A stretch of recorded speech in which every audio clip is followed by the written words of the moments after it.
your local video store card. A comic book in your back pocket. Games with no tutorials.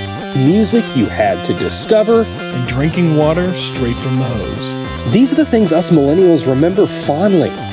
We are the Jennings brothers. Join us after the streetlights come on as we race our bikes from the top of the hill right down memory lane. Exchange those quarters because this podcast takes tokens.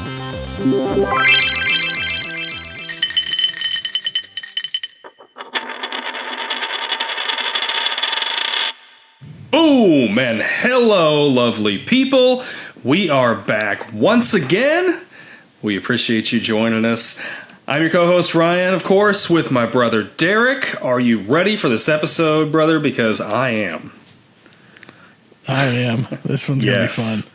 So we're going to be talking about our top 5 NES games today.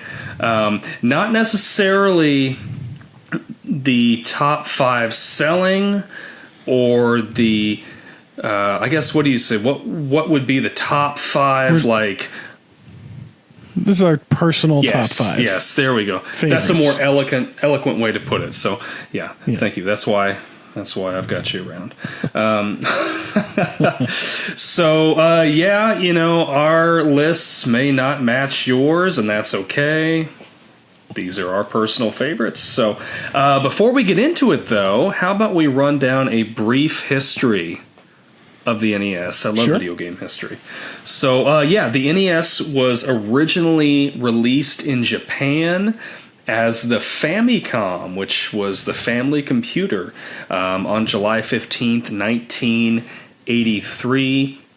I actually think they had some extra sort of apps and stuff for that weren't like necessarily games. Like I seem to think they had like a calculator and just like it was literally like a computer that you could hook up to your television set. Really? I think I remember seeing that somewhere. I've never played on one. I couldn't tell you. I do know. I think the controllers were like hardwired. They were, and they came out of the side of the controller. So, you know, like our NESs, they come out of the top, but the wires came out of the side, which I think would be awkward to hold. Yeah, but the game system had like a little like slot that you could like nest them in too. Like it was nicely organized. Yes, it was. So, that came out in 1983. And didn't come out in North America till a couple of years later, so just a little bit of history about video games in North America to kind of lead up to this. So the Atari 2600 was out. There was a couple other systems, but the Atari 2600 was out. It was releasing, there was a ton of games being released for it. They had it set up to where pretty much anybody could develop games for this system. And just pay a licensing fee. Just pay a licensing fee, and you could produce as many games as you want. And there were some good games for it, but what eventually ended up happening is there was just a ton of junk. Like it was just bad games, bad ports of arcade games, and really like that caused a lot of people to be turned off by video games. And there was kind of a it was a video game crash really of 1983, and people just didn't want to touch them anymore. I don't even know if they were really going to the arcades. Like everybody kind of thought it's just like this is a fad that's over with. It was the internet in the year 2000. Everybody was like, oh, this is a fad, it's over with, we're done, we're moving on. Exactly. So like all this is going on.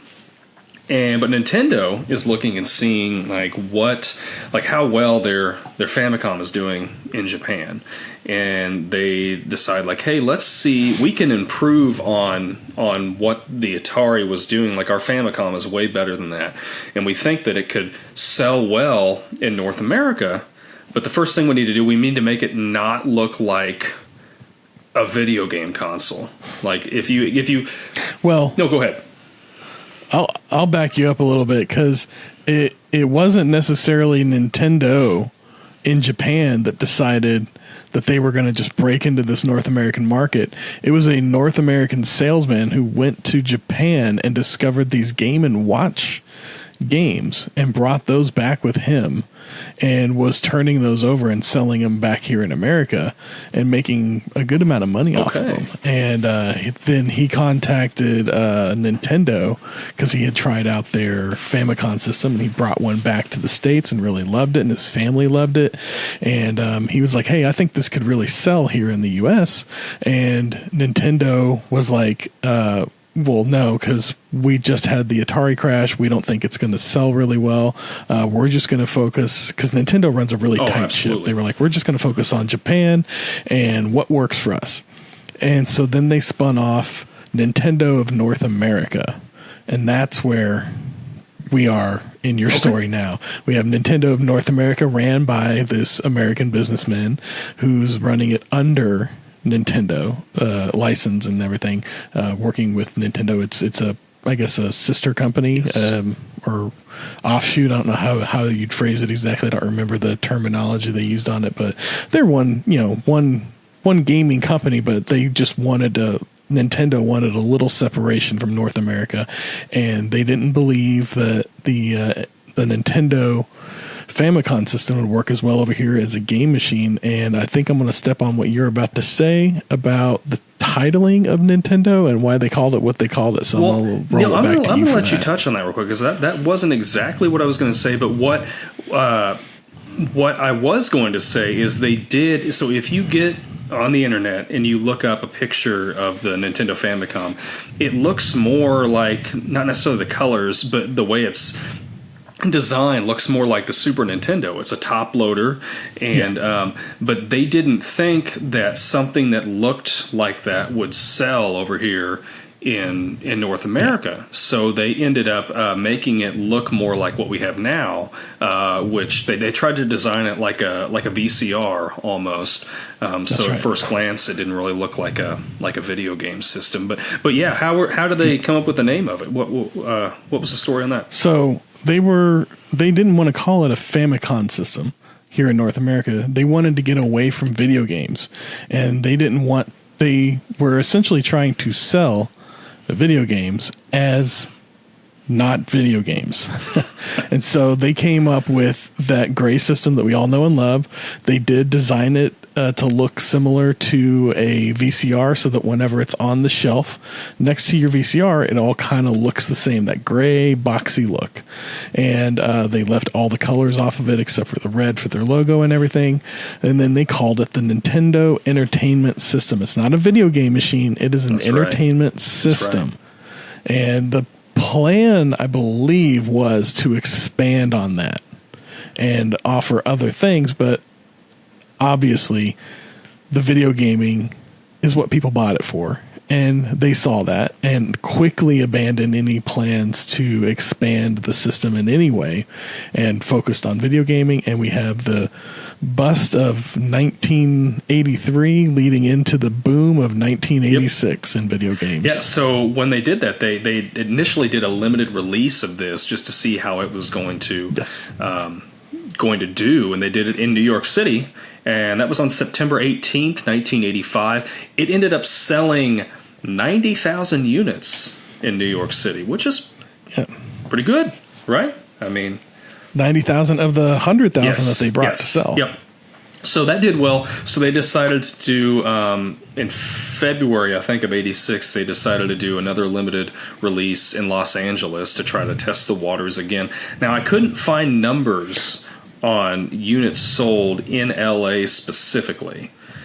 That's probably because the LA release wasn't another test. That was a slow rollout, and that was the first city that they slow rolled it out in. Yeah, and then it was like every few weeks or every month or something like that, they would roll out a new city with like another so many thousand systems released wherever they were releasing them. I vaguely recall the history on that, but it was Nintendo of New York first, with that 100,000 selling 90% of them, which gave them the confidence to then start doing a slow rollout where they went into LA, the other coast, to see how they would sell there, and then quickly transitioned into a like weekly or monthly expansion to other cities. And pretty soon we had a full saturation of the U.S. market. It was. I think within a year. September. Well, from what I have seen on the internet, the nationwide official release was September 27th, 1986. But within that year of 86, they sold 1.1 million units. So it just kept. It was one of those things, like the word of mouth. Somebody would get it, your buddy down the street would get it, and you see it, and like you were talking about with your Xbox, you're playing on it. Oh, I got to get one of these. But one thing they did do is they remembered the mistakes of Atari. So Atari, like I said, they were just pumping out games left and right. So Nintendo came up with the if you look at those old NES titles, there's that Nintendo official seal of quality. And what that meant is that had went through, Nintendo had went through the game, they looked at it, and they were giving it the approval stamp. But it also meant that they were limiting game companies to making, I think, 5 games a year instead of just pumping games out left and right. And so they had a lockout. Which I'm going to touch on that later. Yeah. So, but anyway, the system ended up ultimately selling 61.91 million units over the course of its lifetime, which was from 1983 until 1995. That was interesting to me because I think the Super Nintendo released in North America in 1990, so there was a 5-year overlap there of when both systems were being sold. Well, it was before we were on this 4-year life cycle of game systems we're on now. This was, really, I mean, I think you could argue that Nintendo ushered in the era of home gaming. Now, Atari may have been there first, but Atari was more of a, I don't know how you describe it, a tester, or they kind of laid out what didn't work. And they figured out all the kinks. Then Nintendo came in and they really ushered in this whole new genre, or this whole new era of home gaming that we know and love today. And we're still in. And it was the number one sold game system, I believe, until the Wii. I think the Wii outpaced it. Finally. I thought...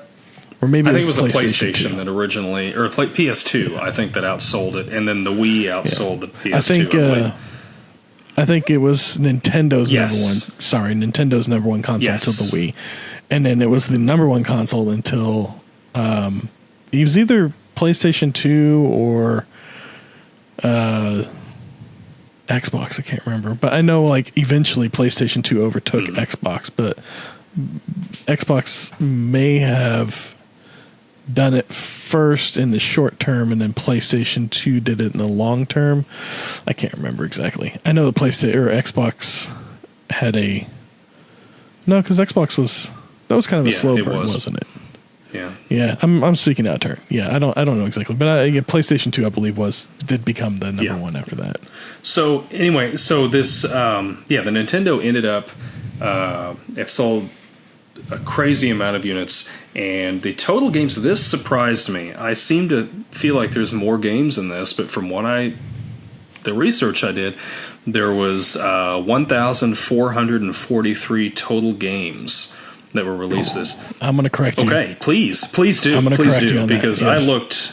It's actually 675 original North American releases, and then I think it was just over 700 Japanese releases, and then there have been maybe about 150 games made through Tengen and other companies that are not officially recognized, and they continue to developers continue to make games to this day for Limited the system. Run.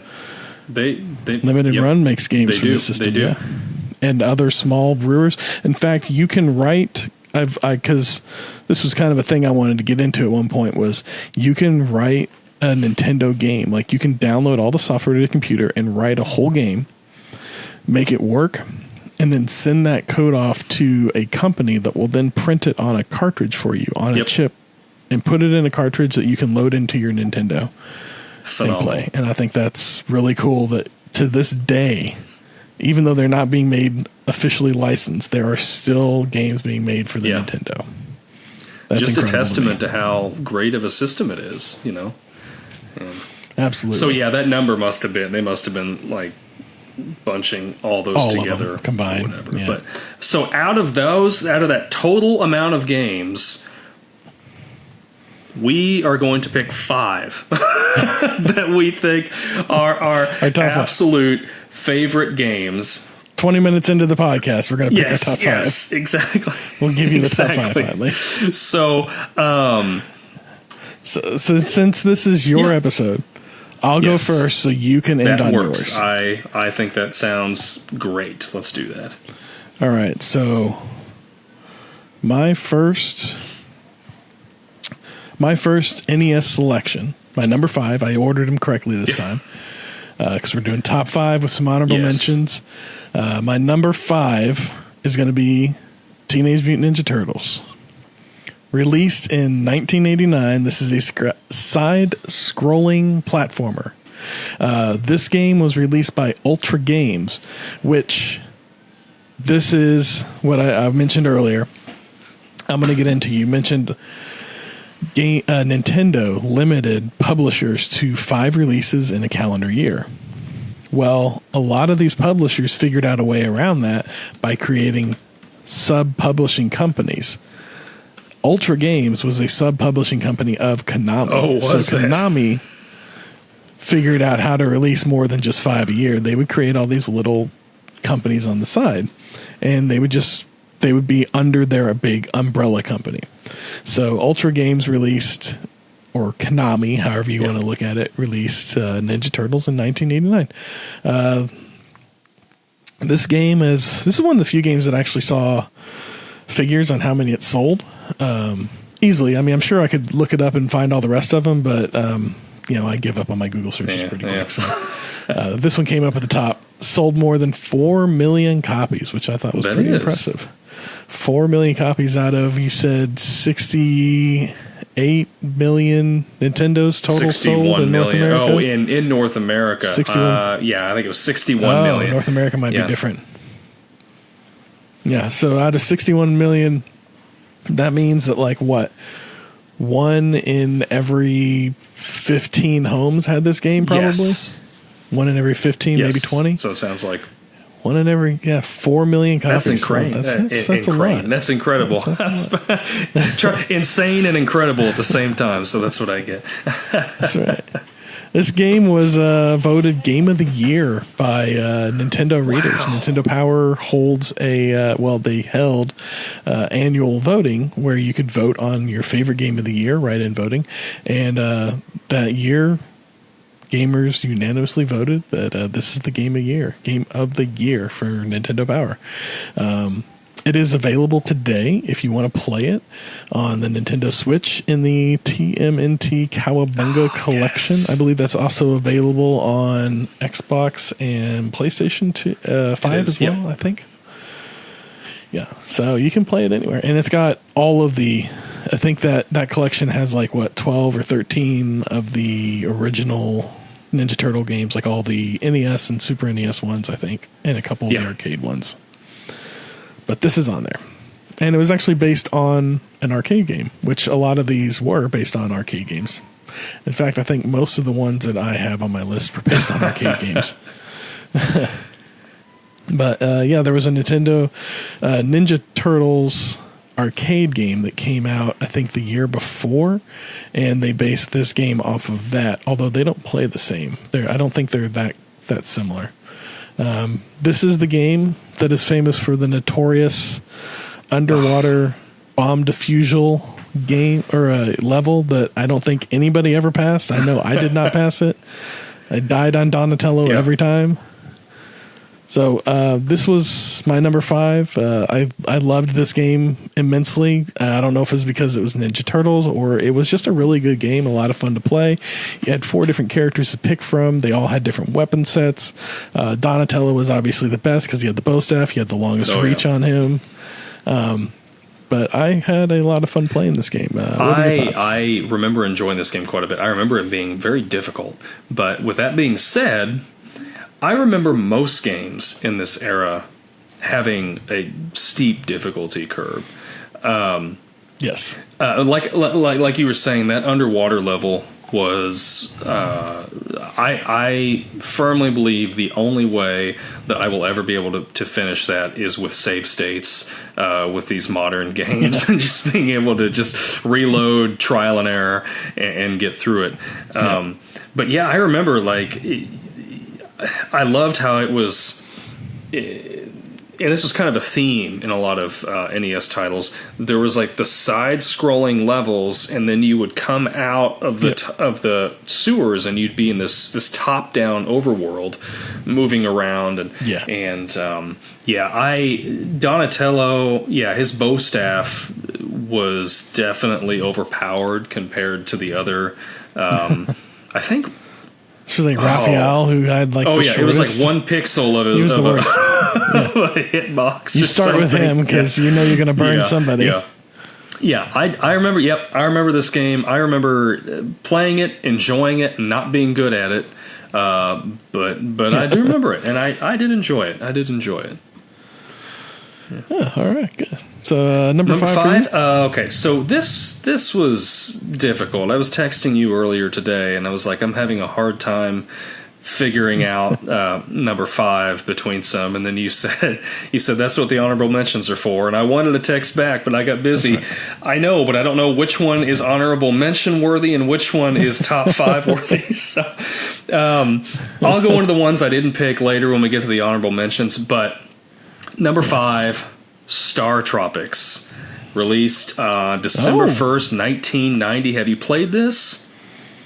I have never played Star Tropics. Oh my gosh, you got to play it. Nintendo published this game. I've heard great things. It is fantastic. Yeah. It is a side-scrolling... no, it's not really side-scrolling. I guess it is a top-down adventure. I was getting some stuff mixed up. Okay. Top-down adventure. And there's... So you're playing as this baseball player whose uncle has gone missing on this tropical island, and you show up there and you're trying to find your uncle, and you start out in this like village, and everyone's wearing like you talk to the chief of the village, and he's got like this grass skirt on, and everything,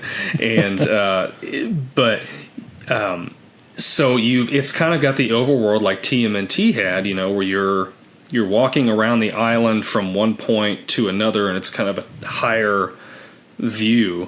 But then you'll go into like a cave or a building or something like that, and then it turns into more of a closer, almost Zelda-like top-down view. And that's where your action's at. That's where you're fighting enemies, monsters and stuff. And you start out, you've got a yo-yo, and so you're like hitting stuff with a yo-yo, and you got your baseball bat, and you solve puzzles. So it's very much, in a sense, like Zelda-esque. And then, but then you've kind of got a little more exploration when you're going, like when you're looking at different places on the island. I remember like sometimes there's things blocking you from going one way, so you have to try to find a different path to get to where you need to go on the island. And it's just... It does sound a lot like Zelda. It is. It's a lot of fun, and I really enjoyed it. If you want to play it, it is available on Switch Online, actually. Yes, I've seen that in there. And they came out with a sequel, and it's escaping me now what the name of it is. It was some name, and then Star Tropics 2. I have not played that one, but I plan on it. It's Zoda's Revenge. Yeah, that's it. Zoda's Revenge. I knew it was something. I'd heard it was something like different like that. So they broke from the 1-2 tradition or whatever. So that's my number 5, and it's kind of funny because the way I looked at this whole list, I was like, okay, if I was thrown on a deserted island And I was given an NES, and I could only choose 5 games to play for the rest of my life. Which ones would I pick? So anyway, so Star Tropics, I thought, well, going with that theme, it's got to be Star Tropics, So there you go. Yeah. Anyway, that's my number 5. So number 4 for you. All right. Number 4. Well, before we continue on number 4, I forgot to mention before we started, we had talked about purposely leaving off Super Mario 3 and Legend of Zelda because we've already covered those. So if you're expecting Super Mario 3 or Legend of Zelda on this list, it's not going to be on either one of our lists. For me personally, that would have been in my top 3. Both of those would have been in my top 3, and it would have been a little redundant to talk about those again so soon after having done the episode. So Super Mario 3 and Legend of Zelda have purposely been off this list, but know that for me, they are in the top 3. So I'm going to piggyback off that real quick, and I am going to say... Yeah. Yes, that's the reason those games are on the list. They both, if you look at the pantheon of NES titles, they both definitely deserve to be within the top 5, 3, if not the top 2, maybe. For me personally, they wouldn't have been on my list, believe it or not, because of these other titles. Okay. Anyway, not that they're great games. Definitely the 2 games I played the most. Yeah. Anyway. All right. Number 4. My number 4. And we've talked about this, is Contra. That's my number 4, released in 1987. Originally developed as a coin-op arcade game. Did you know that? The year before it was released as a coin-op game. All right. I actually got the pleasure of playing this game the night of our sister's wedding. Whenever I was in downtown Omaha, there is a toy store called the Amazing Imaginarium, and they have the Contra arcade game all the way in the back if you want to go check it out. And anyway, so I got to play it a little bit. It was kind of fun. Plays a lot like the NES game, I gotta say. But this is a run and gun thrill ride. It's a lot of fun. A side scroller. Again, developed by Konami. I think I've got a little bit of a theme in my list, and Konami definitely. There's a lot of Konami. I'm realizing that Konami made a lot of games that I really liked, and this was one of them. Contra. I remember us playing this game a lot. Growing up, I remember this is the game where, and I'm going to go on a bit of a tangent here. This is the game where we learned that infamous Konami Code, aka the Contra Code. We all know it. We all love it. Say it with me now. Up, down, left, right, BA, select, start. That's right. 30 lives I would get you in this game. 30 bonus lives. Did you know that the Konami Code is also, you can also use it in the 10-gen version of Tetris? What's that? You can. In the 10-gen version of Tetris, if you enter in the Konami Code, it'll change your current piece to the vertical eyepiece. Which is very handy. Interesting. That is something I'm going to have to use. The Konami Code can also be used, but only in the 10-gen version. It's not used in any other version, only the 10-gen version. It is also used in BioShock. Really? Infinite. That's one of my favorite games. Enter the Konami Code in BioShock Infinite to unlock the 1999 mode before earning it. That's a bonus. It's also available in numerous other games by Konami. I know there's a version of one of the Metal Gear games uses it. There's a Incredibles, the movie, game based on the movie that uses it. Anyways, Contra is available today in the Contra Anniversary Collection, released by our friends over at Limited Run Games. The Nintendo Switch edition comes with this Contra, Super C, and a few others. It is on my list of games to get next for sure. Yeah. Because I do have Contra. That's one that I don't have a physical copy for. That I want to get, All right, so my original there you go. Contra. If you're looking at the video feed, then you got a little eye treat for you. Get the original there. It doesn't want to focus. There we go. Right there. Right there. Yep. Original Contra. So yeah, that's my number 4 Contra. Man, I remember playing this game. I think this is one of the first games I had, for sure. It was a lot of fun. This game you do the side scrolling for a little bit, and then it kind of like it takes that turn where you go into the levels, and suddenly you're head on, like you're shooting down the screen at objects and then running forward down the screen, which is a little different. And games like this and what you were talking about with Ninja Turtles having the alternating from side scrolling to top view, I know the NES games were quite limited in the amount of information that you could put on the cartridge to create your game with, a number of sprites and all that you could have on a screen at one time. So games like this really impress me, where they can go from side-scrolling to an alternate view type, because that takes whole other sprites to create. But this one was a lot of fun. I couldn't tell you the last time I played it or the furthest I've gotten in it. I know I've gotten to at least level 4. I know that was pretty regular for me as a kid to get up to 3 or 4 fairly easily. This game did have one, I don't know if it's a flaw or if it's a feature of the game that really bugged me, but you couldn't go backwards. So if you were going forward and you progressed the screen forward and you got stuck on a platform, you could not progress the screen backwards to help yourself get back up. Yep. You were stuck. But as long as one of you remained on the screen, you guys were good. You could continue. So what are your thoughts on the Contra game before I lose my voice? That's okay. Yeah. Those levels where you're running, when you're shooting, you go from side scrolling to, I don't know, sort of an isometric look, I guess, and you're shooting down the screen. Yeah, those were great. And that's something, when you were talking about how limited like the cartridge space was and things on these games, I'm just going to go off a little tangent here for a minute, because why not? Yeah. That's something that I think what we're here for. That's why I believe that these retro games are better in a sense. That's why they work. Well, yeah, that's why I feel like they're modern games now, they're not limited to any real sort of space or storage. They can just make whatever they want, and they can have a 300 terabyte game if they wanted to it, and they can release the game before they're even done and just have you download it all later. Exactly.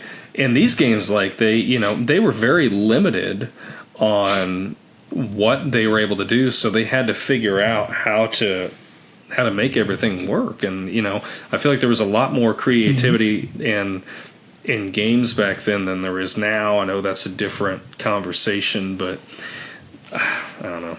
That's what I think. But yeah.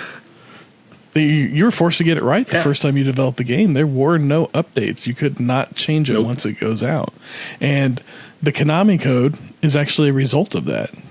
Do you know where the Konami Code comes from? No, I assumed they put it in there so that they could, when they were testing it, they could get through the game a lot quicker. Yes, it was actually originally developed for the game Gradius. Okay. The developer wrote the code so he could pause the game, enter this code, and it would give him all the power-ups instantly. And then he could get through the game because he was having difficulty progressing through the game because the game was rather difficult. And so he created this code, and then whenever it came time to publish, he realized that they forgot to take the code out, but decided it would be easier to leave it in place as opposed to taking it out, because if they took it out, it could create all kinds of bugs and headaches and issues, and they don't want to release a game that doesn't work. And what are the odds that somebody's going to pause the game and happen to enter in this combination of buttons to unlock this code? But eventually they released it to the public, and it actually became a running theme in Konami games for several years where this code was used. I actually believe even like... I can't remember. There's other games, more modern games that use it too, by kind of the games developed by Konami. So it's still a thing that's going on. It's kind of like almost an inside joke or a running joke on gamers. I mean, but it was our first cheat. Yeah, I remember. And we used it. Yeah, I remember. Yeah, anytime we played together, we'd be like, "Let's put that Konami Code in," because that's right. This game is tough. Maybe that's the only way I got to 4. Yeah, exactly. Okay, well, my number 4 is Kirby's Adventure. It was released on May 1st, 1993. It is another side-scrolling platformer. You play as Kirby, and he's this big old, almost like a purple marshmallow sort of guy, right? And you can suck up enemies. He inhales them, and then you can swallow them, and then you gain their powers. And I just loved playing through this. There were so many different powers. There was ones where you would throw swords, and you would shoot out laser beams or breathe fire. And oh my goodness, I don't know how many times I played through this. I had this when I was a kid, and I love, like, each level. There's a whole overworld structure to this game, and you beat a level, and when you come out of it, a little star pops up over the door, and then more of the he does a little dance, and more of the overworld kind of breaks away and opens up, and then you can go explore some more. And then they had little mini games in there. Oh my gosh, I don't know how many times I played through this game. I loved it so much, and you can play it on Switch Online. They've got it on there because Nintendo published this game, so of course they're going to put it on Switch Online. That's right. Did you play it as a kid? Have you played the? I played the. Yeah, we played. I remember us playing the original one a lot. It was a game that we couldn't play at the same time, but we'd hand off and play back and forth. I remember this game a lot. I had a lot of fun with it. It had you could absorb a power and use the power, which was nice, but it was also kind of frustrating that you could only hold one power at a time. I see, though, that gets used again later in Mario Odyssey, where you can absorb the powers with the Cappy, and but you could only hold one at a time. So that specific power set gets reused again, which is interesting. I have a fun fact about Kirby's Adventure. Are you ready for a Kirby's Adventure fun fact? Let's hear it. Kirby's Adventure was the largest NES game at a whopping 768 kilobytes. But it was the largest game released for the NES. I love that statistic. I love that. That just goes back to what I was saying earlier. Like, how much game did they pack in that 700 and what was it? 768 kilobytes. That's just... I don't think you could get a character's hand or finger in 768 kilobytes. You can't even get like a Word document in that anymore. It's just absolutely incredible. This game was so good. And I remember, like, you'd finish one overworld, and then he would hop on that star, and it would shoot him off to the next one. Do you remember that?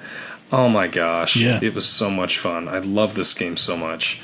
And have you played the new Kirby game that they got on the Switch? I have not played that. Let's see. It's a lot like it. I'll have to check it out. I thought so. I've got a couple of them. I've got a couple of the SNES ones, and then I have Kirby and the Crystal Shards for 64, but I ended up buying the Japanese version of that because the regular version is the American version is like way too expensive, but you have to kind of use a translator for it. But there's not a lot of dialogue in it, so it's easier to do. Well, maybe they'll put it out on the SNES online for you. Yeah, there we go. But yeah, that new one, it's kind of, it's a lot. It reminds me of like Odyssey, but with Kirby. So it's like, it's a good iteration of the Kirby game franchise, if you will. But yeah, the kids enjoyed it. I enjoyed it. We had a lot of fun with it when it came out last year. But yeah, if you want to continue your Kirby's fun. It's simple. It's an easy. It really is an easy game to play. Yeah. So I think like it makes it super accessible to really any, like it really is a family friendly game, and it's just cute and it's just it's fun to play and but that's okay. I'm fine with games like that, and I think Nintendo does a great job making games like that. So I don't think they had too many non-family friendly games on Nintendo. No, they've really, like, part of their business structure is they really try to make their games family friendly, and I appreciate that about the Famicom. Yeah. The family computer. That's right. Well, I'm going to move us on to my number 3, which touches back on Konami again. For me, number 3 was Life Force or Gradius, depending on Life Force being a sequel or spinoff to Gradius. I can never remember which one I played growing up, if it was Gradius or Life Force, because they're so similar. Side-scrolling ship, you're shooting enemies. Life Force released in 1986. I picked Life Force because I have a copy of Life Force, so I could play that if I wanted, or show it off here to everybody else at home. There it is, right there. Life Force. Another Konami game released in 1986, actually known as Salamander in Japan. It's a side-scrolling shooter, as I said, released by Konami. It does utilize the Konami Code. I believe in this one, it gives you, in Life Force, it gives you extra lives, and in Gradius, it gave you all the power-ups. But this game is available as an arcade classic anniversary collection on the Nintendo Switch, Xbox One, PlayStation 4, and PC. So you can get this one pretty much anywhere, as long as you have a relatively new gaming system. I have not played many of the arcade classic versions of the games that they release. I got one on the Wii U towards the end of its life cycle. Before I got the Switch, I got it because they would release games on the Wii U that were direct Nintendo ports, NES ports, and then they release these arcade classic ports of games. And I think in doing the research for this, it makes a lot more sense now, because so many games were actually ported to the Nintendo from arcade cabinets. So a lot of Nintendo games are actually just arcade games that were ported over. And so it makes sense that they have this arcade classics collection, being as how most of the games are based out of arcades. So, I only played one, and I wasn't very pleased with it. And I think it's because I was expecting the NES version of the game, and it was the arcade version of the game, which was a little bit different. So I haven't had a fantastic experience with arcade classics, but in this case, I don't think it would be that bad, because there wasn't much of a deviation between the Life Force arcade game and the Life Force NES game. So I would recommend playing it. It's a lot of fun. Like I said, it's a side-scrolling shooter game. You're a ship on an alien world. You're just trying to get to the end. I remember the boss at the end was, I think, a dragon or a snake or something. And that was about as far as I would ever get. Is maybe I would defeat him, maybe I wouldn't, and I would go on to the next level, but I definitely wouldn't make it past the next level. No. That game was... It was hard, but I really loved it. And honorable mention to 1942, which was another game very similar, except you scrolled up the screen as a fighter jet in the 1942 war. And that one was a lot of fun too. They were, I think they both kind of, for me, that and Gradius all kind of hit that same I don't know, gamer hitbox for me that I really like. And Life Force was probably my favorite because you could collect these little power-ups as you go and build your ship up bigger. You could get a ghost ship that floated that floated along with you and fired as well as you did all the same things you did. You could drop bombs down to the ground. You could shoot straight up. You could shoot lasers. I mean, there were all these different power-ups. You just collect these power-up boxes, and whenever your power-up bar filled up to the power-up you wanted to enact, you would execute that power-up and gain the power-up for it. And so I think that's what edged this one out for me in those terms, as far as like an airplane shooter game, because like I said, I really enjoyed those. And I think that goes back to my favorite arcade game, and perhaps one of my favorite games of all time, Galaga. Very much so the same, you're shooting plane, space aliens and all that. And but yeah, so Gradius or Life Force in this case, that's my number 3. Did you ever play that one? I played them a lot. Yeah, I was never good at them, and I'm still not like. I tried playing R-Type, which is very similar. Just the other day, I think they have like R-Type 3 or I don't know, one of them. It's on PlayStation Plus Network. I downloaded it and I tried playing it, and I mean, those games, it's like one hit and you're dead. Yeah, it doesn't take anything. You and like I don't know how many times playing that or whichever one, I would accidentally hit a piece of the map. And and then you're done in like one of the stalactites or something. And then you got to start all the way back at the beginning of the level again. Yeah. And oh my gosh, but they are fun. I love those types of games. Yeah. I'm with you. Like, they hold a special place in my heart. I love playing like just side scrolling shoot 'em ups. They're just so much fun. And there's just something about I don't know, you got all these things flying at you, and just avoiding everything. Yeah, that's a good pick. I remember enjoying that. So What's my number 3 was your number 4 is Contra. I think I don't really know what else to hit on that. I think we hit a lot of stuff, but did you ever play? I know you had mentioned Super C. And then did you play Contra Force?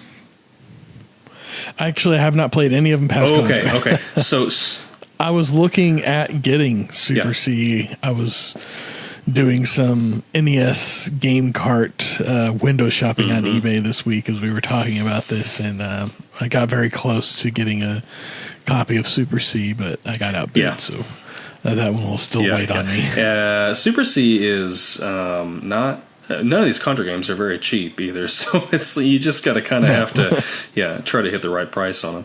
But Super C is more. Did you ever play Contra? I think it was 3 for the Super. Well, you said you didn't. You didn't play anything past. Okay, so Super C is a lot faster paced, if you can believe that. It's tough. And then Contra Force. So Contra came out in '88. And then Super C came out in 1990, and then Contra Force came out in 92. Now, if you would play these, you would think that Contra Force came out first because it is the inferior game of the other two. Yeah, really? Like, it's more like the little bit that I've played of it, you are in like a city and you're fighting like regular dudes. And, in the Contra game, like, you're fighting these aliens and just all this little, which I guess maybe in the first level, I guess those are guys. But anyway, your characters are a lot bigger, and it's really weird because the way the map moves, like if you're playing like the original Contra on NES, as you're running, the map kind of moves and kind of keeps you in the middle almost of the map. In Contra Force, like, you almost have to move to the very far right of the map for the map to move, and then you don't see these enemies that are right beside you. The map moves, and you get shot, and I don't know.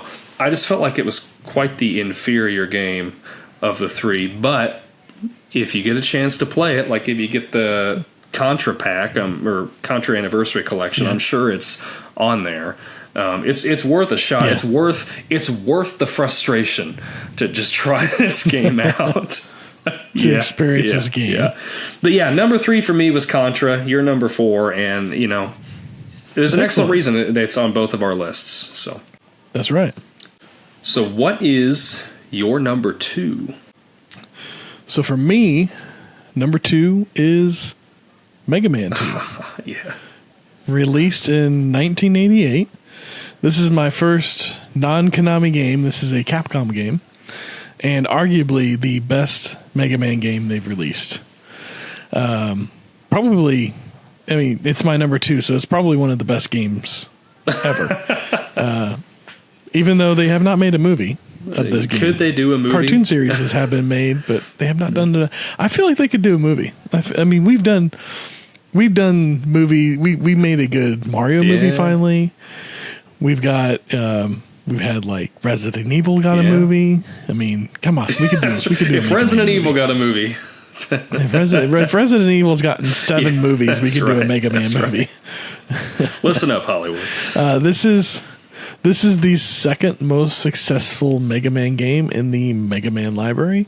Don't ask me what the number 1 is because I couldn't find that. It just wasn't on the article. They talked about this one being the second, and then they didn't mention what the number 1 was, so I skipped over that. And didn't come back to fill in that blank because we were pressed for time. We were on the shoot. But this game, if you remember, has a killer soundtrack. Oh, yeah. This is one of the best NES soundtracks is this game right here. In fact, there have been physical record releases of this album to purchase and listen to at home. This game has been released countless times. There have been so many iterations of this game. I had it on the NES. I had it on my Game Boy. I even had this game as a Tiger Electronics handheld. Did you ever have the handhelds? Yes, the Tiger Electronics handheld game. It did not play anything like Mega Man 2, but imagine. It was Mega Man 2. Yeah, playing Mega Man. Are you really? That's right. Yeah, not really. Yeah, not really. This is available currently in the Mega Man Legacy Collection, available on all major consoles. Mega Man 2, it was a lot of fun. I thoroughly enjoyed this game. This game had a password system for saving your progress, which also enabled me to just skip straight to the end whenever I got frustrated with trying to work my way there. But, it is what it is. I had my own personal method for working my way through all of the baddies. I'd start with your Woodman, who was going to give me, I think, then allowed me to get Metal Man, or I think it was Metal Man allows you to cut down Woodman. I think, yeah. Well, I thought Fire Guy was what you used for Woodman. I don't know. It's been a long time since I played. There was a very specific order. I remember the music. If I sat down in front of it, I can remember it. That's right. Yes, Mega Man 2, fantastic game. I thoroughly enjoyed it. I think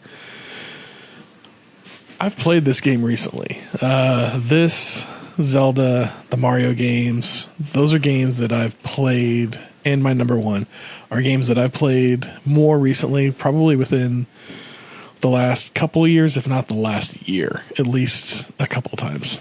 And Mega Man 2. That's my number 2.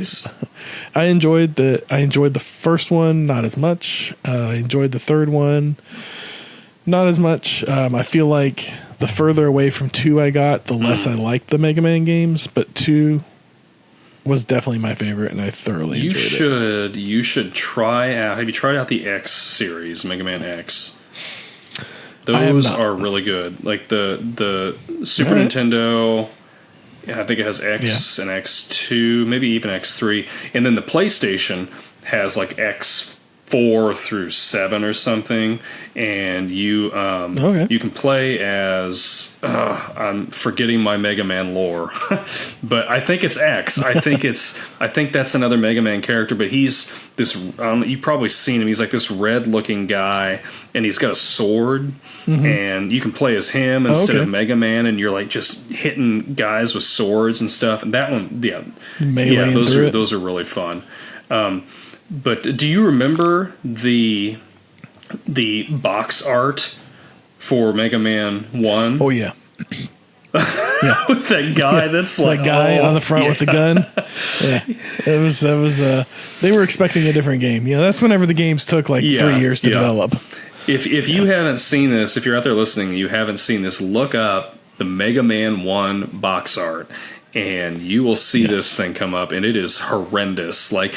How did that even sell? It's classic. I think the guy that put that together, they're like, hey, we need a cover for this game that's going to release in North America. I think he did it overnight or something. He went home and drew it.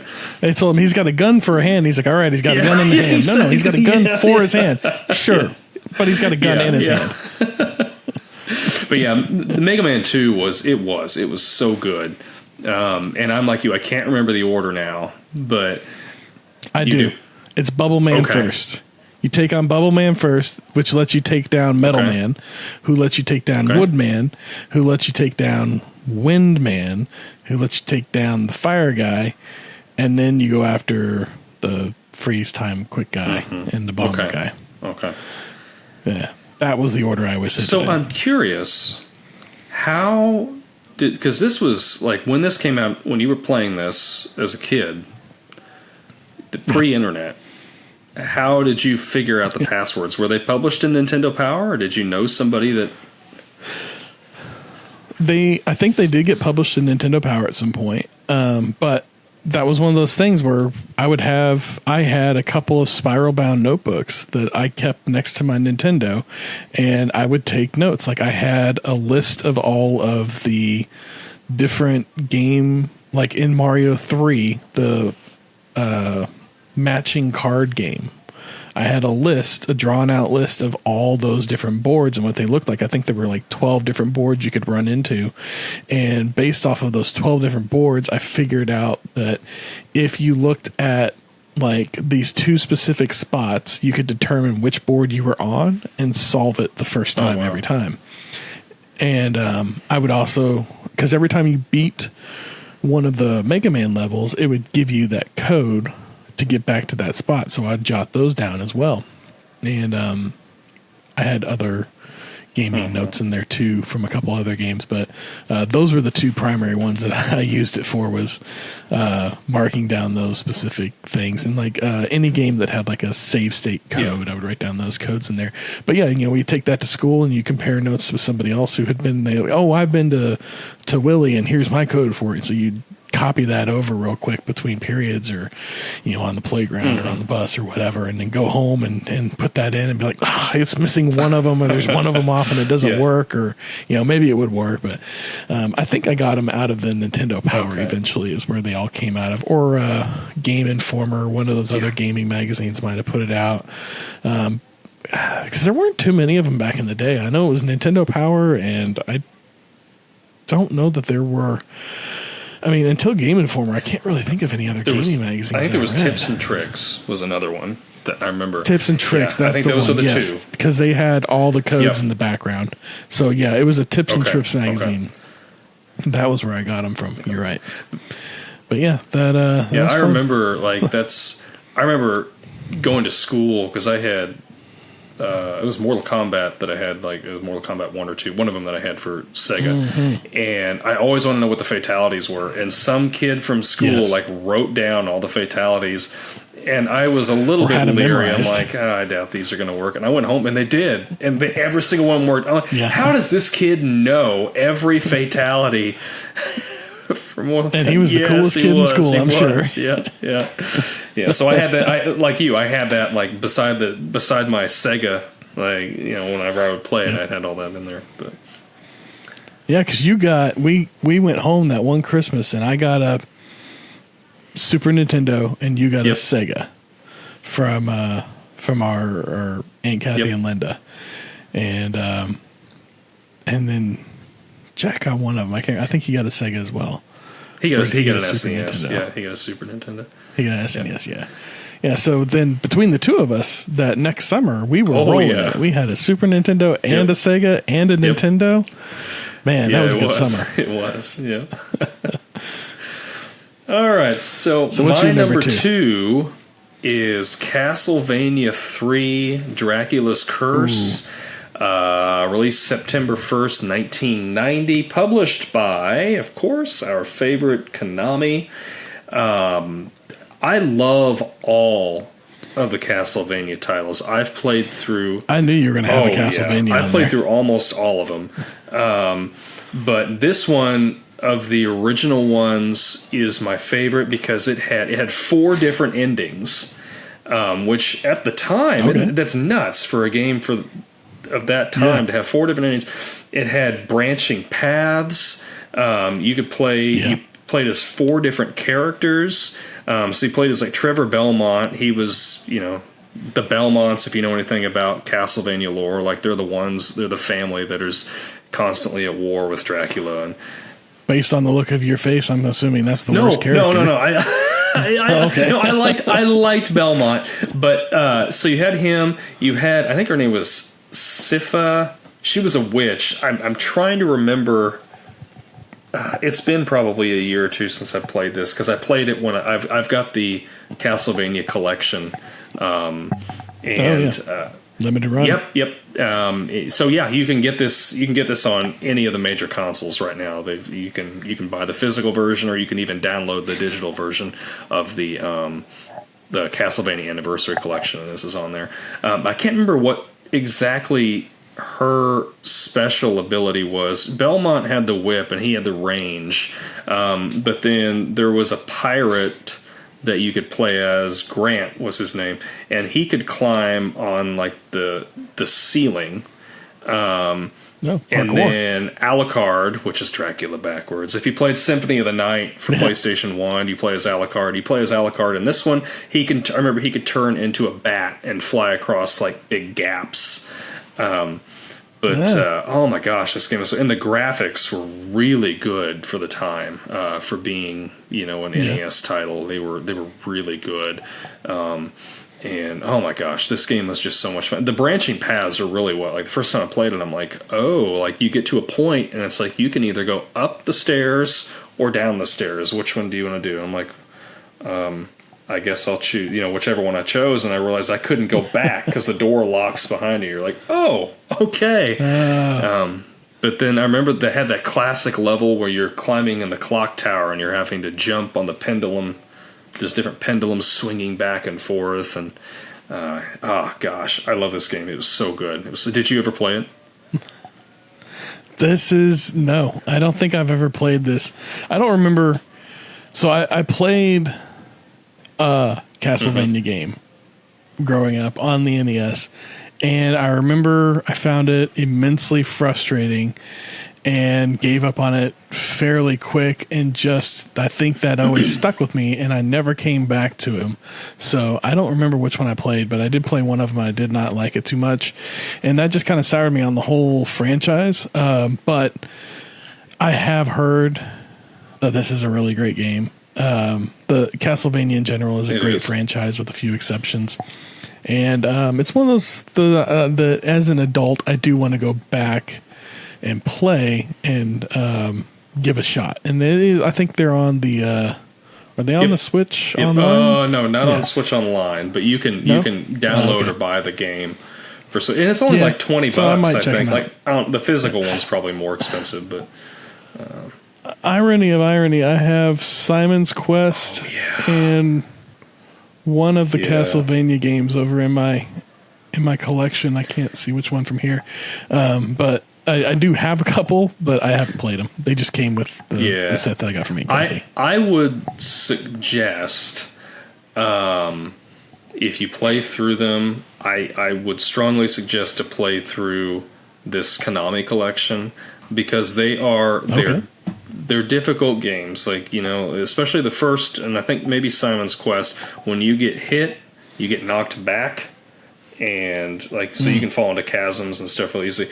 But they have save states, and I don't care if that's cheating. I got through the games, finally beat the games using the save states, and I had fun doing it, and that's all that matters. Like if you're having fun with it, and like the first one's you're not putting on God. No, yeah. Like the first one is pretty linear, so you can just run through it and just have your save states. Simon's Quest is a little more open-ended, so I would suggest if you play that one's really fun. You just use a guide and play it, and it kind of helps you out a little bit. Oh, yeah, because I don't have the booklet or anything anymore. Yeah, but it's fun. It's a great series. But yeah, Castlevania 3 I felt was just the cream of the crop when it comes to the original 3 Castlevania games. Later, the Game Boy Advance titles are really good, but if you ask anybody, Symphony of the Night for PlayStation 1 is the absolute best. But of the NES ones, it's Dracula's Curse. With all of the vampire movies we had in the early 2000s, how did this not get turned into a movie? Netflix made a good anime series out of it. Oh, did they? Yeah. Okay. Yeah, I guess there's that. Anime. I could see it lending itself well to anime. All right, you want to roll into some honorable mentions? Let's go for it. What do you got? All right, so I limited myself to 5 honorable mentions, which kind of gives me a top 10. But whatever. I've got 10 honorable mentions. These honorable mentions go above my number 5. I have Spy Hunter, which was a really fun racing game. You're scrolling up the screen, driving through the street, avoiding obstacles, trying to get to the end as fast as you can. That one I always enjoy, especially picking up power-ups and things like that, trying to get into the back of the truck. Then I got Duck Hunt. That's another classic. You got the light gun, shooting down the ducks, the clay pigeons. Getting mad at the dog. Stupid laughing dog. Yes, we both at the same time. Yes. Then my third, I've got Punch Out. Oh, yeah. That one I had a lot of fun with. I always enjoyed playing that game. I think I probably could get to the fourth, maybe the fifth Boxer before I couldn't get much further. But there's patterns to it. This game, Punch Out had like repetition and patterns, and once you identified the patterns, Punch Out was pretty easy. It's the first rhythm game, really. Kind of, yeah. And I think I more or less got bored with it or just couldn't keep up with the pattern at that point. So I would get to like 4-ish, give or take, and then I'd be out. Then my number 2 is Rygar. Really? Rygar. All capital letters, Rygar. Rygar. Always had a lot of fun with this game. I couldn't tell you what it's really about. Nobody could. I just remember running around throwing that flame shield whip thing or whatever, and taking on bad guys, and never really accumulating anything or progressing to anywhere. In fact, I played this game a few years ago with Bruce whenever we were going through NES games, because he was really into like classic retro gaming, and so we played Rygar. I was like, this is one of my favorites, and we played it a little bit, and he was like, I don't get it. And he gave me the controller back and he left. And so I sat down and I played it for a while. And I played it, as an adult, and actually like played through it a little bit more. And I went to areas that I didn't even know were part of the game. I think there was like a castle at some point that I went into.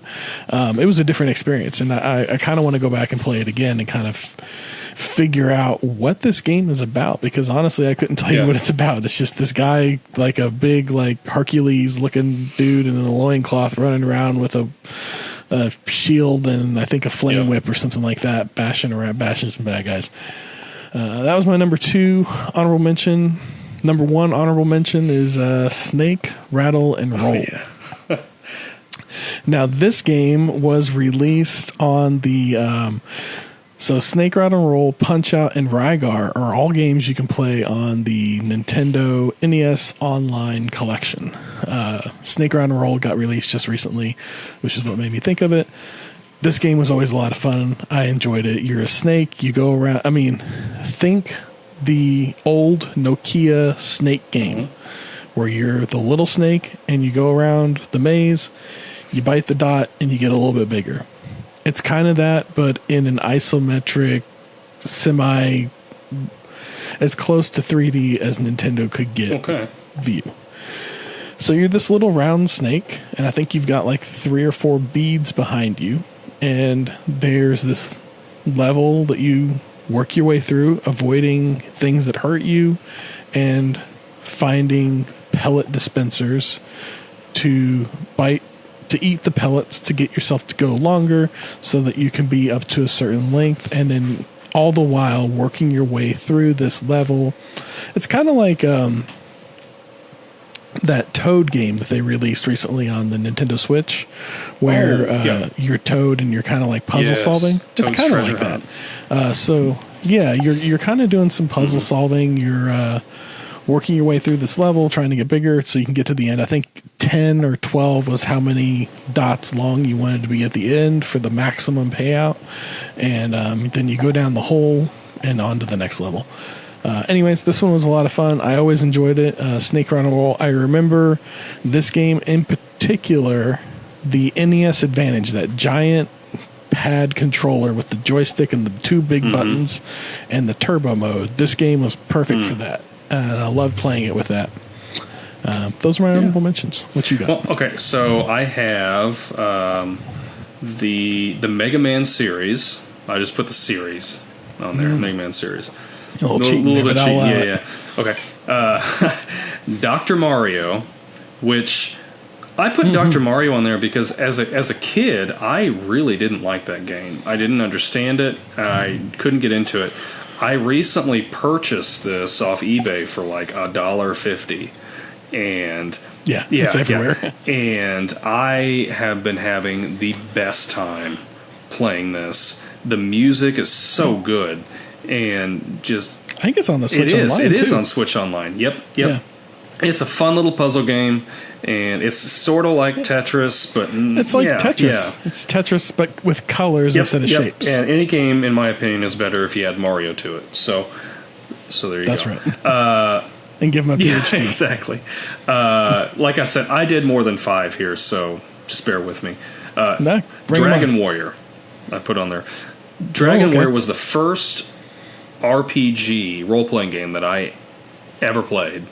And I was terrible at it. I didn't know what I was doing, but I've went back since then and I've played it, and I've not beaten it yet, but I have gotten pretty far into the game. And now that I'm older and I understand the mechanics and how those games work, it is a blast. It is a little dated in the sense that you don't see your character in battle. You're just seeing the slime or whatever it is you're fighting, and then you've got your fight. It's like old text-based. Yeah. But it's it's a good game. I've got it on there because I like role-playing games, and that's the first one I ever played. DuckTales, fantastic platformer. Ooh. Love that game. They did a remake of it a couple of years ago. I think it was originally out for Wii U or something. It was really good. They did like a new paint job and everything on it, and just looked really good. Ninja Gaiden, another tough game. Yeah. That is so much fun. Super Mario Brothers 2 doesn't get a lot of love, I think, from people. You know, it's really is. It's weird, but it's fun. It is. It's basically a reskin. It is a reskin of what's that? Doki Doki Panic. Yes, Japanese title.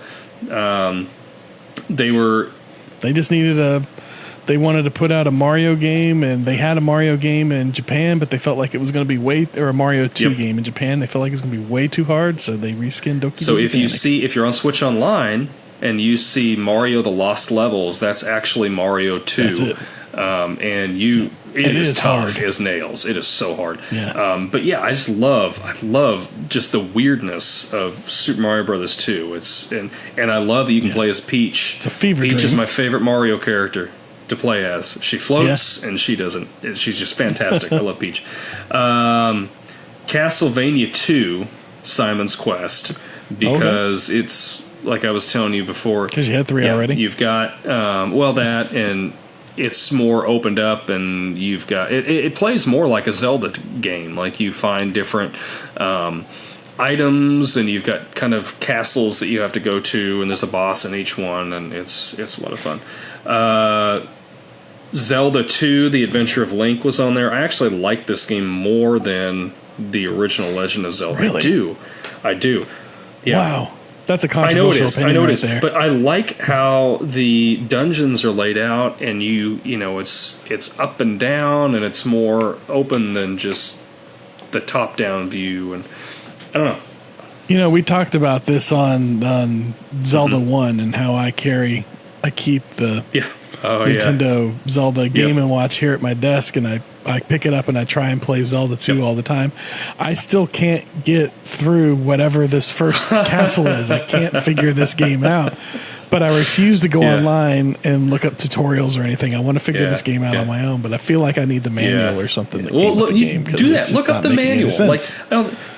Maybe just look up the manual. That's that. different than looking up a guide or something. The manuals would be there if you're playing it in real life, or playing it with whenever it released. Double Dragon, I had on there because I love beat 'em ups. That was the first beat 'em up I played. I'll throw in there Double Dragon Battletoads. Oh, I never have played that. I have never played that game. Oh yeah, I've heard it's good. You get to play both. It's awesome. And then my last honorable mention was where's that? There we go. No, I missed one. Sorry, Legendary Wings. Have you played that?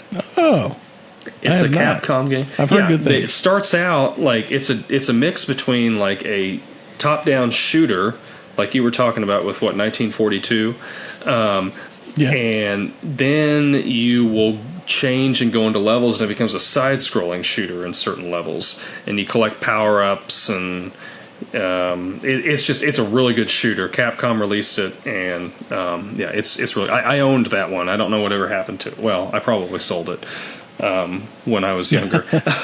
It became a Super Nintendo exactly. game, a Genesis game. And then my last one was one that you had mentioned, Mike Tyson's Punch-Out. That's one that I was struggling with number 5. I was like, do I put that on there or not? I was battling between that and Star Tropics and something else I can't remember.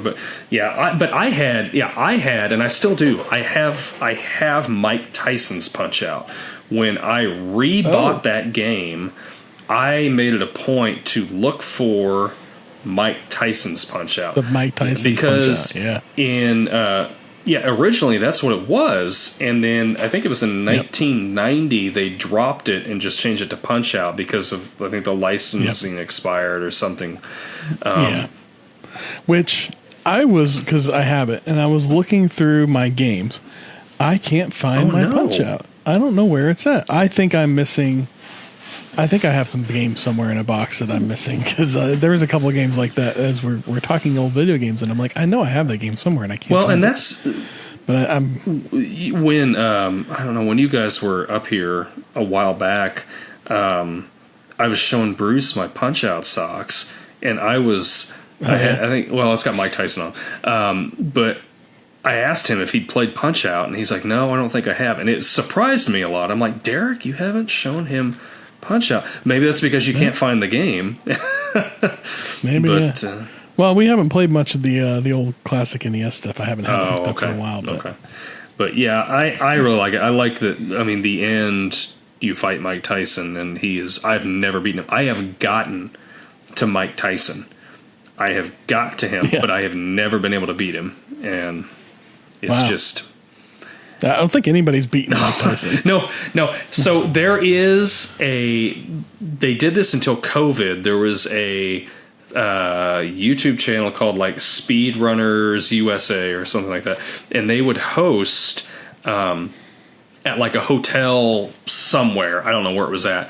They would have like a weekend convention where they would host like...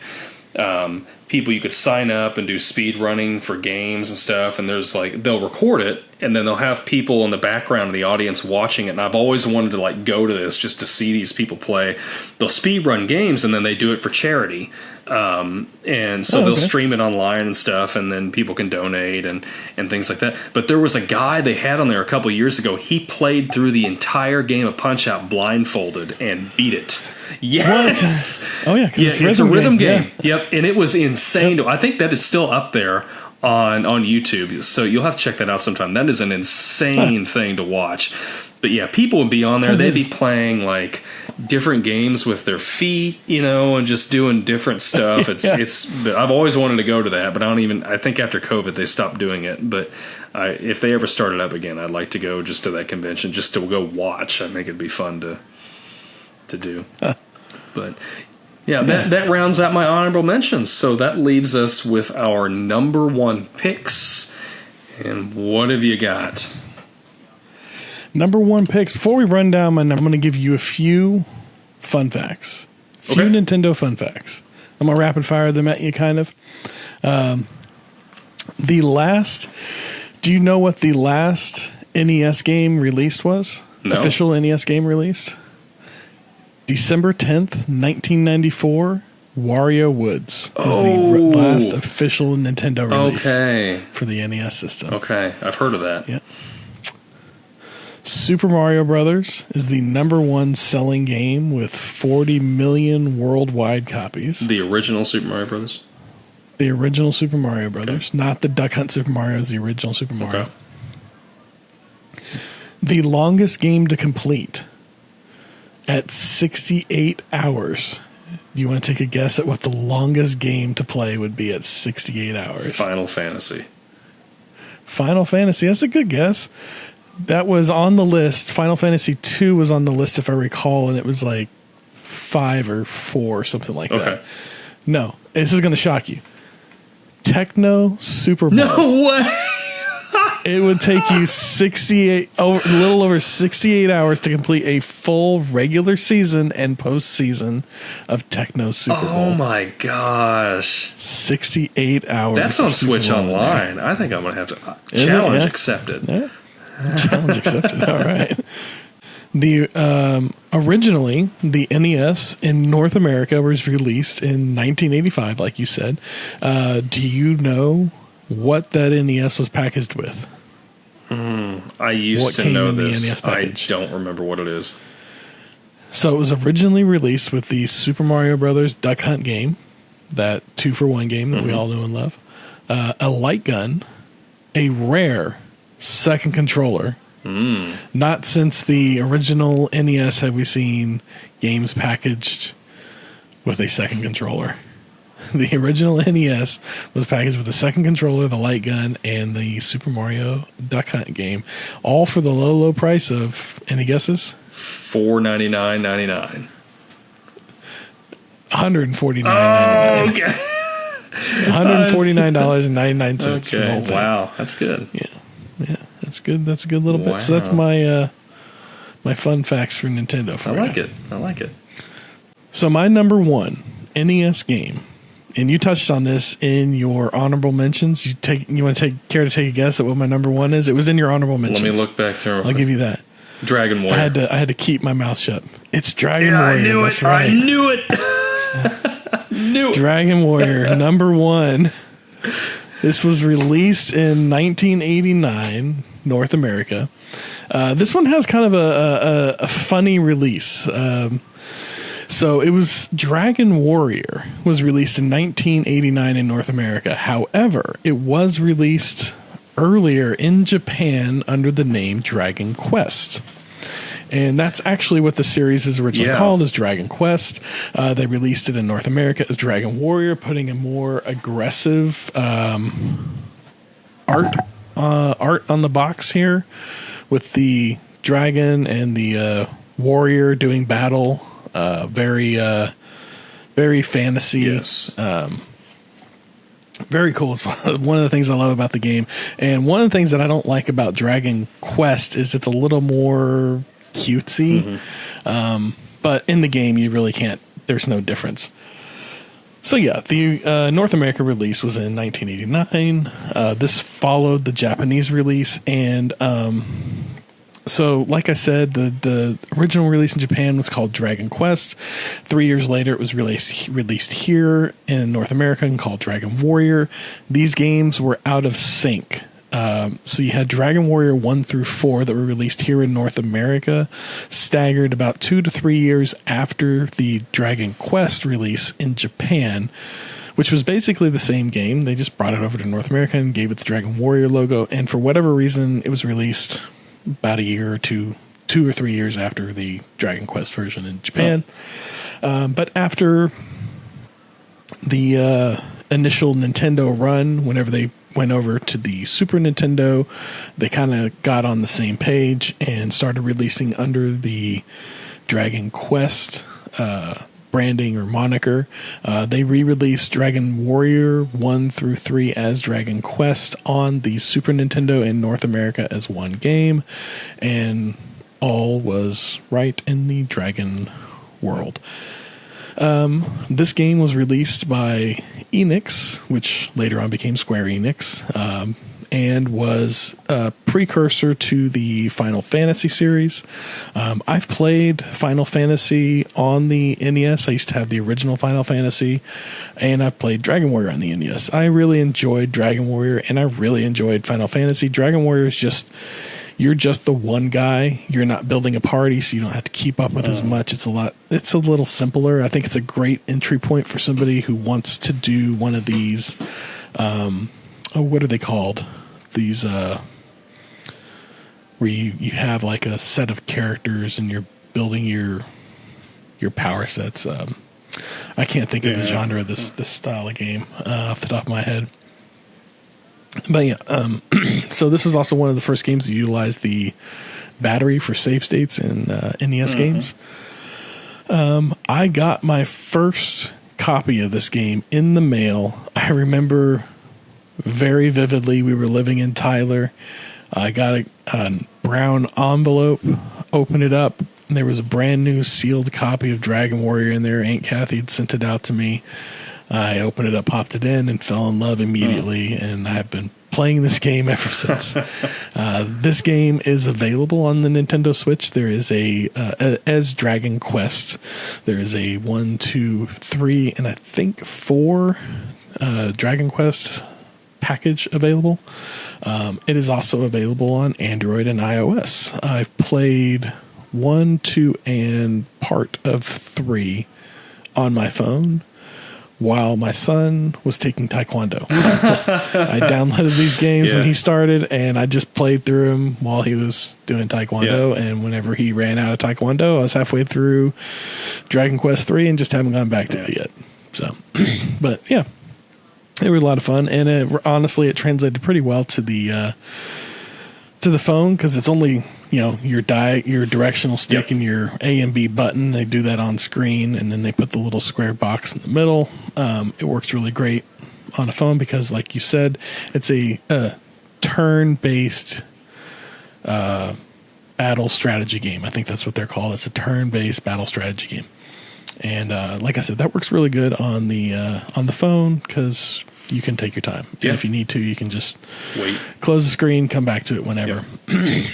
But this is my all-time favorite game on the NES. I have beat this game on the NES. I've beat this game on my phone. I beat this game on I think there was like something on the Wii. Maybe it was Dragon Quest. They had a Dragon Quest version of it on the Wii, and I beat it on the Wii as well. I think. Wow. But yeah, so this was Dragon Warrior 3. That's my number one. My all-time favorite game for sure. I played 2. I got 2 and 4 on the NES probably 20 years ago, whenever everybody was dumping NES games and going over to like Xbox and stuff like that, and classic game collecting wasn't a thing, and I was able to pick them up fairly cheap and by fairly cheap, I mean like $30 for Dragon Warrior 4 and like $15 for 2. But now they go for, I think, over $100 a piece or something like that. They're crazy expensive. The market's just gotten so high. Yeah.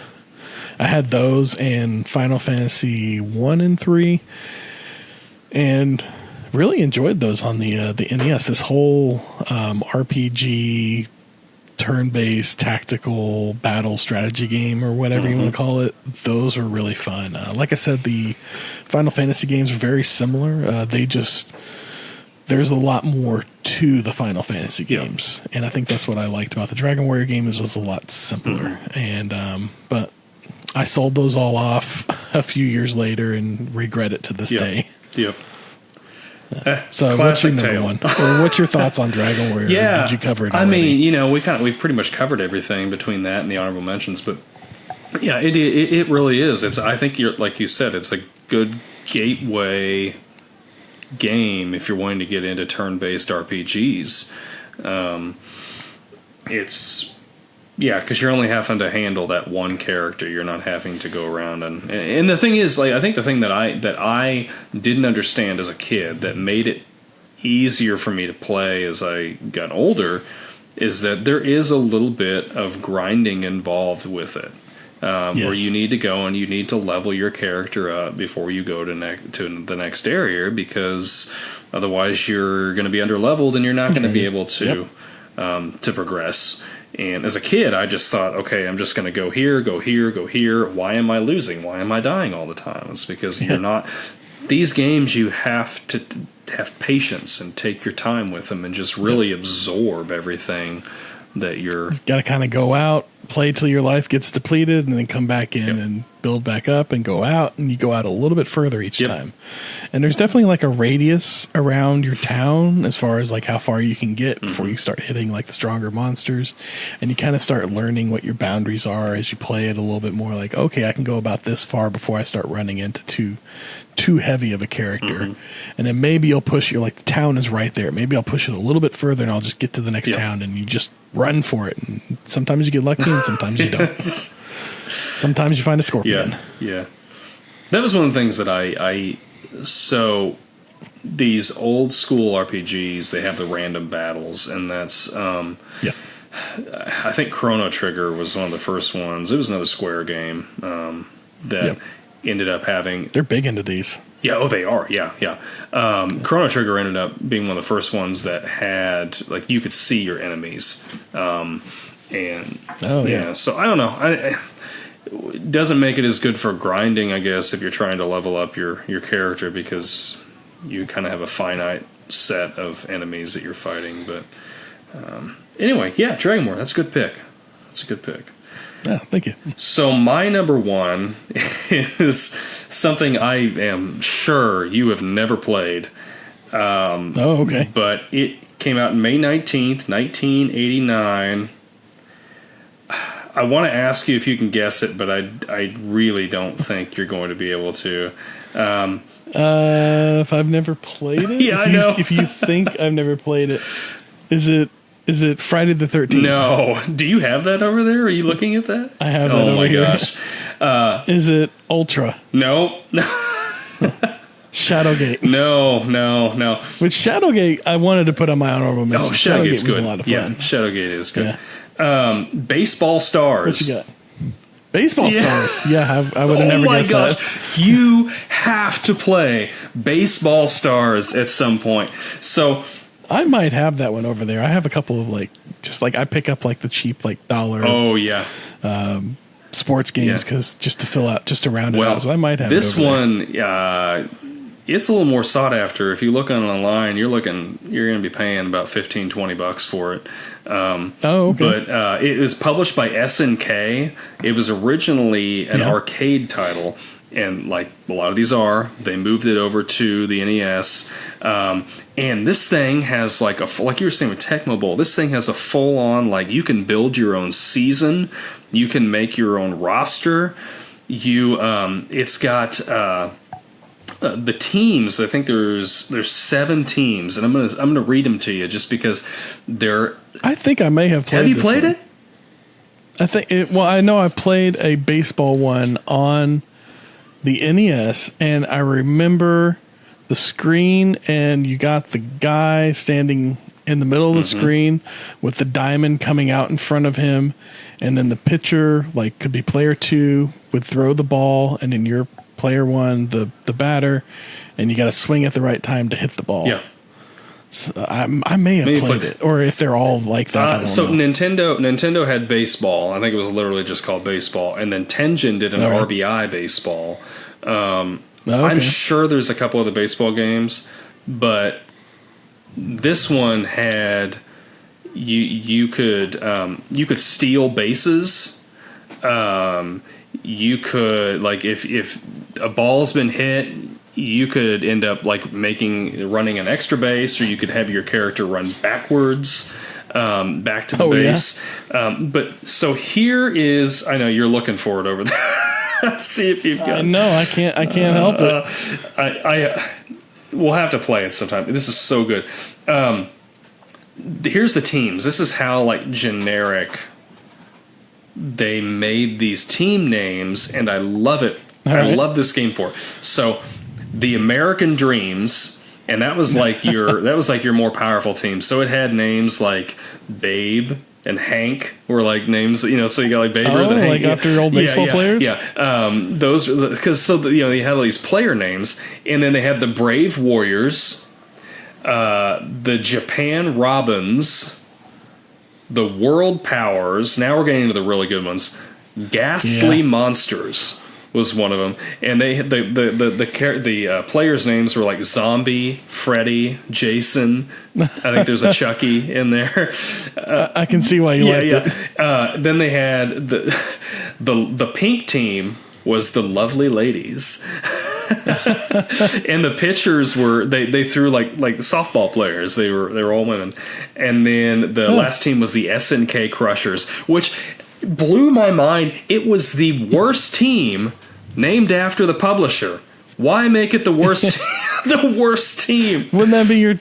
Well, maybe they wanted to like throw you a curveball there. Maybe. You're going to pick the one named after the publisher thinking you're getting the best one. Well, and that was the thing. So what I love this game so much for is that my friends and I, after school when I was in high school, I would go over to Mike and Josh's, and they were brothers, and we would sit down, and they had an older brother, and all four of us would sit down and play this game, and we would have little mini tournaments amongst ourselves, and we would do that for a couple hours, like several days after school, and we go over and play this. And your pitchers, like, you can have them throw curveballs. You can change the trajectory of if the ball like goes lower or higher. You can move your batter around. Just by the D-pad? On the D-pad, yeah. And you can move your batter around in the box, and then you can even pause the game and like change out. You can get like a pitch hitter or change your pitcher out mid inning. It had like all these features, and the other day I was in there playing it. Like, I will sit down and play this game just every once in a while because it's just so much fun. And I'll play through a game of it. Oh my gosh, it is a blast. It is the...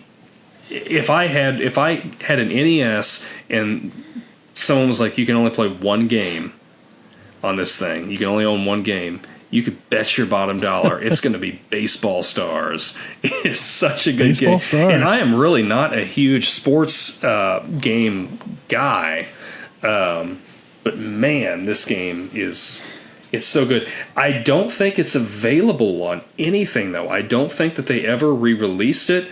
They have... On the Switch eShop, they have Baseball Stars 2, which... So they had an NES release. They did Baseball Stars 2, but then I think the one that's available on the eShop is the arcade version of it. Because it looks a lot nicer than an NES title. But I think the only way you can play this is you have to just buy the cartridge. Buy an NES. Yeah. But it is so good. I love this game. Oh, I love this game so much, and I wish you'd have played it because I want to hear your opinion on it. But I knew when I put it on there that I wasn't going to get that treatment this time. So. I think the only sports game I ever really played on the NES was the Excitebike Bike and Techno Bowl. Or Techno Super Bowl, one of the two, whichever one. Yeah. I think those are the only ones I ever really played. Yeah. And then like occasionally like somebody would have one and I'd play it, but yeah, I never really got into sports games until probably Xbox 360 era. I got into like Madden and some of the Need for Speeds and Dirt and some other racing games. Yeah. But yeah, never really. I guess racing games. I kind of dug racing games every once in a while. Like there was like I forget what it's called. It's like Pro-Am or something like that, and you're little micro machines. Yeah, you're like almost micro machines. Yeah, and you're just and it's just like the controls on it are like really sloppy, and you're just like sliding all over the place. But then you'd get like that turbo boost, and you just boom, boom, boom, boom, boom, and just like burst your way around and just like bash your way through the course. I love that game, especially as an arcade. That's a great arcade game. And you could see the whole course on the screen, right? Yeah, and everybody else, and that was probably one of my favorite arcade games. If I find that anywhere, I love playing that game. The only other like sports game that I played Madden, but the only other sports game that I've really heavily got into, it was actually a mobile game at first. It's on Switch now, but it was called Retro Bowl. So it was like the spiritual successor to like Tecmo Bowl. But like I played through that, and I got to the point like I played on hard, and I was winning Super Bowl year after year after year. I got a hold of the developer. Like this is the only time I've ever been able to do this because they're a small company. I emailed them and I said, "Hey, I'm beating this thing on hard. Crushing it." I said, "Can you do a like I can't remember what I called it, but like a hardcore mode and just make it tough as nails because I want to really fight to earn that Super Bowl title." And I had a couple other suggestions in there, and a couple months later they did an update and they had rolled that difficulty out. And I'm like, there is no way. I have no way to prove that I'm the one that had that idea. Maybe somebody else emailed it in too, but they never did email me back. But they did roll that out. No, they did. Oh no, they're gonna act like they never got your email. No, they did. They're gonna act like they never got your email. They emailed me back after I sent that, like saying thank you for the suggestions or something like that. But no. But yeah. So you get royalties now, right? Yeah, sure, I should. It was like a 99-cent game, and I played that for hours and on my phone and everything. But Anyway, I've really dug like, well, I've always kind of liked golf games on the game systems. Like it all started with Mario Golf on the GameCube. Yes. That was such Toadstool a fun Tour. game. Yes. Yes. That's a great great game. Oh my gosh, it's so fun. And they put it out on they got like a version of it on the Switch now. I got it instantly because I love them, and I've played it a little bit. It's not quite the same. That GameCube one definitely like that was just the sweet spot. That was like the perfect little like golfing game. Yep. Then they had like Outlaw Golf, which was kind of like goofy golf, but it was fun. But recently the EA's got that McIntyre Golf, which is like their successor to which is taking over the Tiger Woods mantle of golfing games. And that's pretty fun. Like I'll kick back and I'll go like I'll get a beer and I'll sit down and I'll play that game, and it's nice and relaxing. Golfing is like it's a fun, relaxing game. It is, and I enjoy it for that. It's a good way to unwind. I think you'll never find me on a golfing green. I've never played golf, and I have no plans to play golf. Although I do enjoy a top golf and a miniature golf, but I have no plans to go out and play 8 holes. Yeah, exactly. Or 18 holes. Yeah. But any closing thoughts on our NES rundown here? Man, coming in at almost 2 hours. I love it. If you're still with us, God bless you. Thank you. But I think we're just so passionate about it because we really grew up like the NES is what got us both into gaming. And absolutely, I think the NES is not my favorite console. Because of the things that have come out since. I know. We'll get into that in another episode, but it will always be the console that got me into gaming, and for that I love it. And it has a lot of great games, and a lot of great games. My gosh! And that's the NES. Especially for only having 8 bits, a lot of great games. I know. It was fantastic, and it saved the video game industry. Like, just single-handedly saved the video game industry. And that's why they gave Mario a cape when he went over to Super Nintendo. That's exactly right. So what are we doing next week?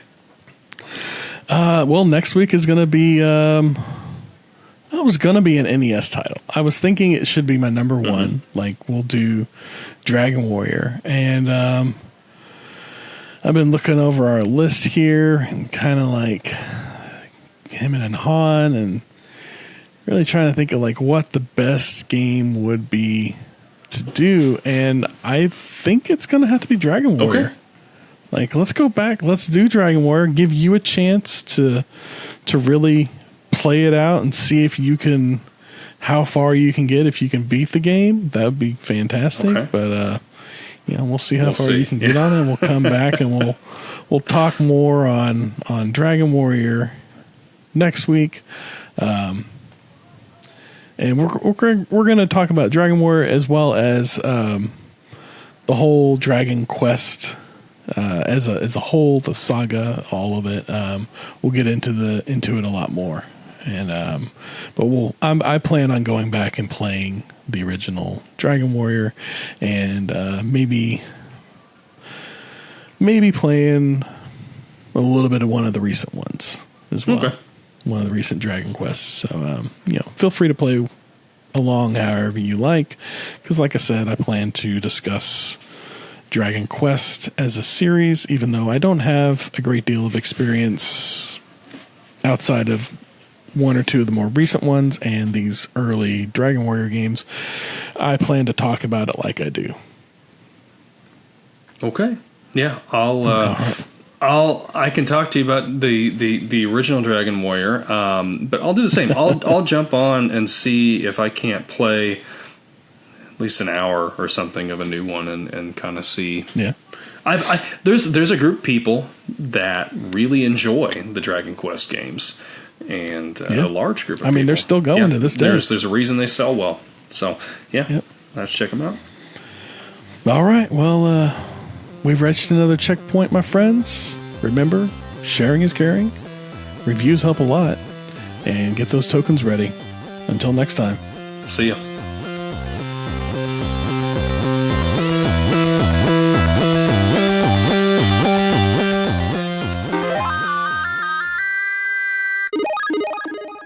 This Podcast Takes Tokens is a Clay Street production.